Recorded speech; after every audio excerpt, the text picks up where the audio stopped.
Hello and welcome to Macro Pulse. This week we're going to look at monetary policy and look at some of the extraordinary developments we've seen both in local and global central bank policy. But first, why is monetary policy important? Well, it sets interest rates, which influences the cost of capital, credit conditions, and the flow of money between savings, consumption, investment, between different countries around the world. So monetary policy is a key variable in analyzing macro trends. Let's start with the US. The US typically follows a dual mandate between price stability as well as maximum employment, meaning inflation and growth. On the growth side, the US economy has weakened to below trend. When we look at recent consumer numbers, they've weakened. That includes the most recent jobs number, the monthly jobs number that we saw for the month of July. It showed that due to some really big downward revisions, the 3-month average job gain over the last 3 months now is 33,000 jobs per month, which is the weakest level it's been since the pandemic. These numbers were so bad that Trump labeled them rigged, and he fired his head of Bureau of Labor Statistics. And the person that's supposed to replace her has said that he will stop producing the monthly job numbers until they've been corrected. So this obviously brings in some complications for the Fed, which has become increasingly more data dependent. But the Fed is also fights along independence in the sense that Fed Chair Powell continues to be criticized by President Trump. There's now a lawsuit potentially that will go after Fed Chair Powell for his role in the increasing cost of the renovation of the Fed building.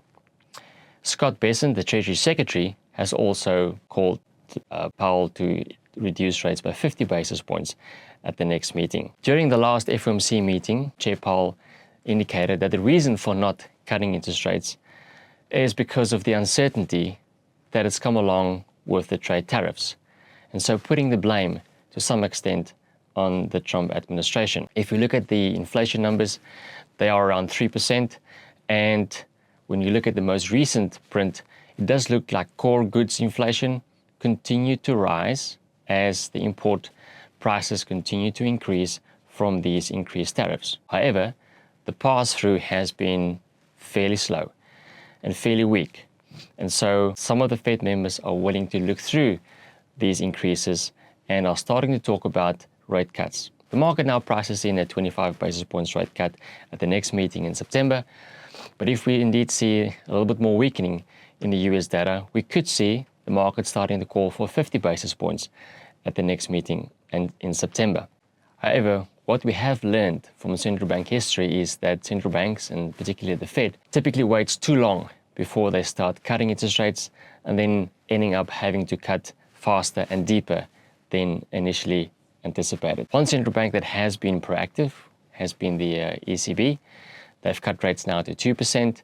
Inflation has come down to around 2%. And along with the increased certainty now that tariffs has been set at 15%, some of the sentiment has improved, and you see that in some of the economic data points that has also improved. This weekend, there will be a meeting between Putin and Trump in Alaska, and that could still have an impact on European assets, so one that we watch closely. The Bank of England also had a very interesting meeting. They voted twice. The first time, they had a split vote of 4-4-1, which means 4 members voted for hold, 4 for a 25 basis points cut, and another member voted for a 50 basis points cut. It kind of shows you the uncertainty even within central bankers that typically sits with exposure to many economists around them in trying to figure out what is happening from a growth and inflation perspective in their respective countries. After the second vote, they voted for a 25 basis points cut, but Governor Bailey has been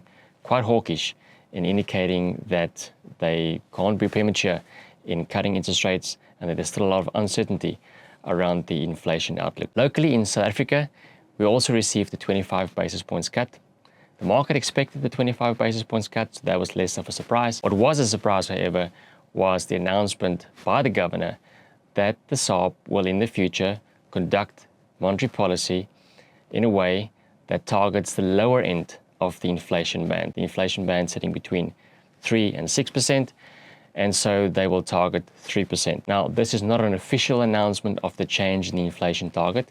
That has to come from the finance minister, which hasn't indicated yet when he will do so and what the new inflation target will be.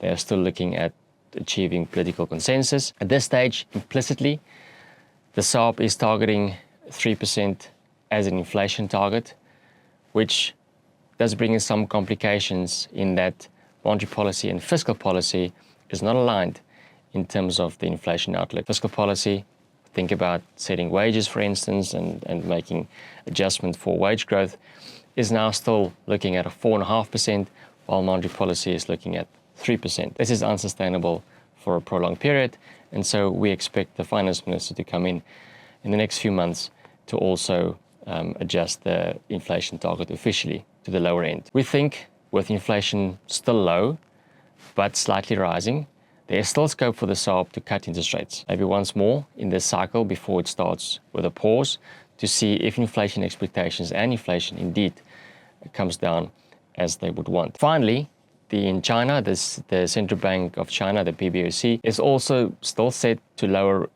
funding costs. The recent Politburo meeting in July indicated that authorities still look to reduce funding costs. Now, the economy is soft, but it's not terribly weak, and therefore authorities does have some time to use targeted policies to improve growth and to support the local consumer. In summary, central banks could therefore be categorized in one of two camps. The first camp, predominantly the Fed, maybe also the UK to some extent, but the Fed where inflation is still fairly sticky at around 3%, fighting central bank independence, but ultimately growth is slowing down from a high level and the Fed and the UK will have to cut interest rates. The second camp is more that of the ECB, some emerging market central banks, including the PBOC in China and the South African Reserve Bank. Where inflation is low, we have seen some rate cuts already taking place,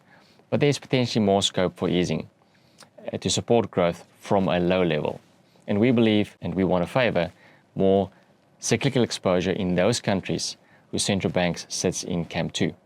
Where inflation is low, we could potentially see a little bit more from an easing perspective to support growth. All of these dynamics also mean that the US dollar is weakening as real rates in the US is coming down as a result, but also we sit with increased policy uncertainty in the US relative to other markets.